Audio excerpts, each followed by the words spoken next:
ఈ దేవాలయము రుక్మిణీ సత్యభామ సమేత శ్రీ వేణుగోపాల స్వామి దేవాలయము. ఈ దేవాలయము 11వ శతాబ్దానికి చెందిన దేవాలయము. పురావస్తు శాస్త్రజ్ఞులు పరిశోధించి ఇది 11వ శతాబ్దానికి చెందిన దేవాలయంగా తేల్చారు. ఈ దేవాలయంలో ఏకశిలా విగ్రహము రుక్మిణీ సత్యభామ సమేతంతో కూడుకున్న విగ్రహం ఉంది. ఈ స్వామి చతుర్భుజుడు, ఒక చేతిలో శంఖము, ఒక చేతిలో చక్రము, 2 చేతుల్లో వేణు ఉందండి. ఈ దేవాలయము కళ్యాణి చాళుక్యుల కాలంలో రాజుకు స్వప్నంలో కనిపించి ప్రత్యక్షమైతే ఒక రావి చెట్టు కింద లభ్యమైనట్టు ఆ యొక్క వెలసిన దేవుడిగా చెప్పారు పూర్వీకులు. ఆ స్వామి ఈ విగ్రహం ఏంటంటే రాతి విగ్రహం కాదు, ఇది మన సాలగ్రామ విగ్రహం. చాలా ప్రశస్తమైనటువంటి విగ్రహం, చాలా మహిమాన్వితుడు. పూర్వకాలం నుంచి అనాదిగా స్వామికి పూజాది కార్యక్రమాలు జరుగుతున్నాయి. ముఖ్యంగా ఈ దేవాలయంలో కృష్ణాష్టమి వేడుకలు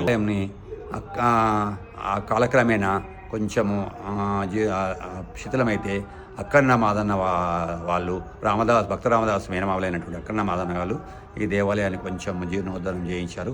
వాళ్ళు తరచూ సందర్శించే వాళ్ళు ఇక్కడ మాదన్న మడుగులో స్నానం ఆచరించి ఇక్కడికి వచ్చేసి స్వామివారికి పూజాధికాలు చేయిస్తుండేవారని పురాణాల్లో చెప్పబడింది. తర్వాత ఈ యొక్క రుక్మిణీ సత్యభామ సమేత వేణుగోపాల స్వామి దేవాలయము చాలా ప్రశస్తమైనటువంటి దేవాలయము. ఇది శిథిలమైతే 2000 సంవత్సరంలో డ్రీమ్ వ్యాలీ రిసార్ట్స్ అధినేత సంతోష్ రెడ్డి గారు ఈ దేవాలయాన్ని జీర్ణోద్ధరణ చేయించినారు. ఈ యొక్క రాజగోపురం కానివ్వండి, కొన్ని మరమ్మతులు చేయించి ఈ దేవాలయానికి పూర్వవైభవం తీసుకొచ్చారు. ఈ దేవాలయము చాలా మహిమాన్వితమైనటువంటిది. పెళ్లి కాని వారికి పెళ్ళి అవుతుంది.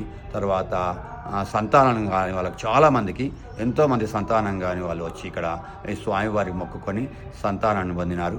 వాళ్ళు వచ్చి మళ్ళీ సంతోషంతో వాళ్ళు తమ మొక్కును చెల్లించుకున్నారు. తర్వాత ఈ దేవాలయం లోపల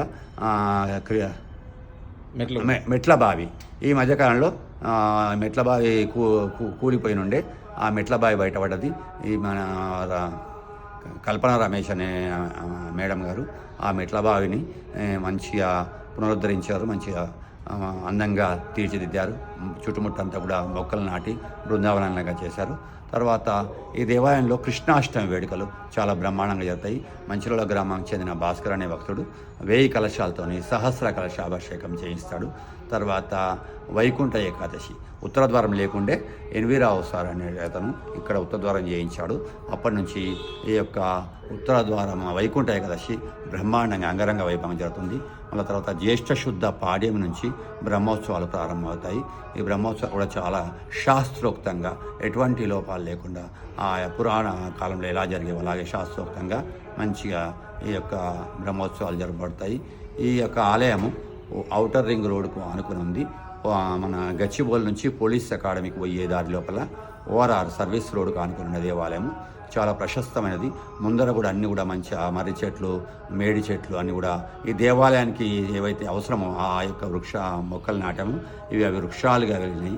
చాలామంది రోడ్డున పోయే వాళ్ళు కూడా ఎండాకాలంలో వచ్చేసి ఇక్కడ సేద తీరుతారు. తర్వాత భక్తులు కూడా ఈ మధ్యకాలంలో మంచిగా పెరుగుతున్నారు. ప్రతి శనివారం కానీ పండుగల నాడు కానీ వస్తున్నారు. మహిమాన్వితమైన దేవాలయము. భక్తుల యొక్క కొంగు బంగారం వేస్తున్నాడు స్వామి. భక్తులు కోరిన కోరికలు తీరుస్తున్నాడు. ముఖ్యంగా సంతాన వేణుగోపాల స్వామిగా ప్రసిద్ధి పొందాడు. ఎవరికైతే సంతానం ఉండదో వారికి తప్పకుండా ఈ దేవాలయాన్ని సందర్శించి మొక్కుంటే సంతానం కలుగుతుంది. మరియు పెళ్లి కాని వారికి కళ్యాణం కూడా జరుగుతుంది. సంతాన వేణుగోపాల స్వామిని కళ్యాణ వేణుగోపాల స్వామి ప్రసిద్ధి పొందుతూ నానాటికి ఈ యొక్క వెలుగొందుతున్నాడు. చాలా అంగరంగ వైభవంగా బ్రహ్మాండమైనటువంటి పూజలు జరుపుకుంటున్నాడు. స్వామివారికి భక్తులు కూడా ఈ స్వామివారికి కావాల్సినటువంటి సౌకర్యాలన్నీ కూడా తీరుస్తున్నారు.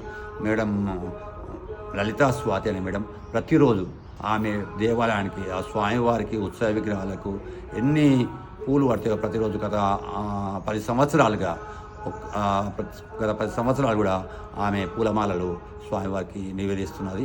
ఈ విధంగా ఈ దేవాలయానికి సందర్శించి మీరంతా కూడా స్వామివారి యొక్క ఆశీస్సులు పొంది మీకు ఆయురారోగ్య ఐశ్వర్యాలు పొందవలసిందిగా, మరియు కళ్యాణం కాని వాళ్ళు సంతానం కాని వాళ్ళు ఈ దేవాలయాన్ని సందర్శిస్తే తప్పకుండా సంతానం కళ్యాణం అవుతుంది. కాబట్టి అందరూ కూడా స్వామివారిని దర్శనం చేసుకొని తరించవలసిందిగా కోరుతున్నాం.